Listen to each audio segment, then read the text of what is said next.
Shalom sahabatku, sebelum kita merenungkan kebenaran firman Tuhan di pagi hari ini, mari kita sama-sama berdoa. Terima kasih Bapa Surgawi buat pagi hari ini, kami mengucap syukur untuk kebaikan Tuhan di dalam kehidupan setiap kami. Pagi hari ini kami ingin kembali mendengar dan merenungkan tentang kebenaran firman-Mu, biar kebenaran firman-Mu yang terus menyempurnakan kehidupan setiap kami. Amin. Pagi hari ini kita akan merenungkan kebenaran firman-Nya dengan tema The Birds of a Feather. Mari kita buka Alkitab di dalam kitab 2 Samuel pasal 4 ayat yang pertama sampai ayat yang ketiga dan ayat kelima sampai ayat yang ke-8. Demikian firman Tuhan. Ketika didengar anak Saul bahwa Abner sudah mati di Hebron, maka hilanglah keberaniannya dan terkejutlah seluruh orang Israel.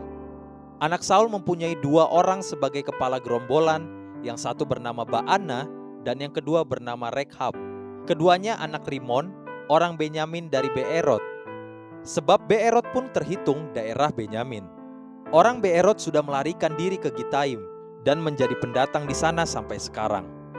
Anak-anak Rimon, orang Beerot itu, yakni Rekhab dan Baana, pergi lalu sampai pada waktu hari panas terik ke rumah Isi-Boset ketika ia sedang berbaring siang hari.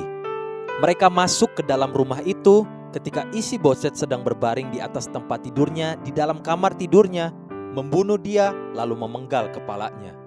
Mereka membawa kepalanya itu lalu berjalan semalam-malaman melalui jalan dari Araba, Yordan. Kepala Isi-Boset itu dibawa mereka kepada Daud di Hebron dan mereka berkata kepada raja, "Inilah kepala Isi-Boset, anak Saul musuhmu itu, yang ingin mencabut nyawamu. Tuhan pada hari ini telah membiarkan tuanku raja mengadakan pembalasan atas Saul dan atas keturunannya." Jika kita melihat dan memperhatikan hidup seorang anak Tuhan seperti Daud, hidupnya selalu dikelilingi oleh orang-orang yang setia dan benar. Kitab 1 Tawarik 11 ayat 10 sampai ayat 14 menceritakan hal ini demikian. Inilah kepala-kepala para pahlawan yang mengiringi Daud, yang telah memberi dukungan yang kuat kepadanya bersama-sama seluruh Israel dalam mencapai kedudukan raja dan yang mengangkat dia sebagai raja, seperti yang difirmankan Tuhan mengenai Israel. Inilah daftar para pahlawan yang mengiringi Daud. Yasobam bin Hakmoni, kepala Triwira, ia mengayunkan tombaknya melawan 300 orang yang tertikam mati dalam satu pertempuran.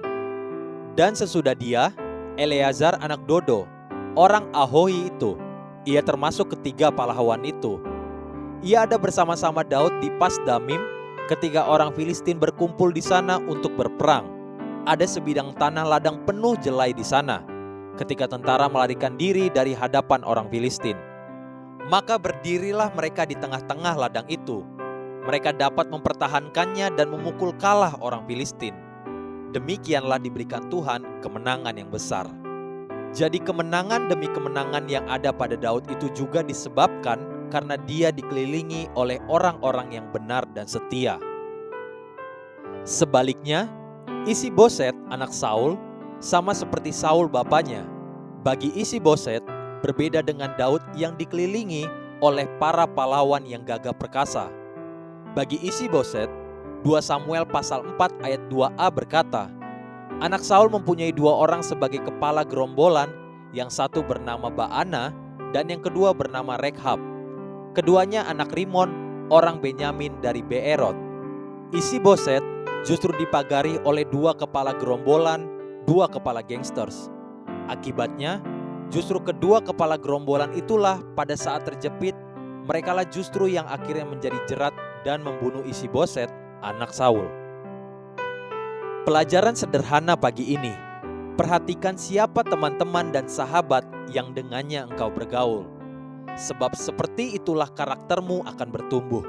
Mazmur pasal 1 ayat 1 sampai ayat yang kedua berkata, "Berbahagialah orang yang tidak berjalan menurut nasihat orang fasik, yang tidak berdiri di jalan orang berdosa, dan yang tidak duduk dalam kumpulan pencemooh, tetapi yang kesukaannya ialah Taurat Tuhan, dan yang merenungkan Taurat itu siang dan malam." Ada peribahasa asing yang berkata, The birds of a feather flock together. Burung-burung yang bulunya sama terbang bersama-sama.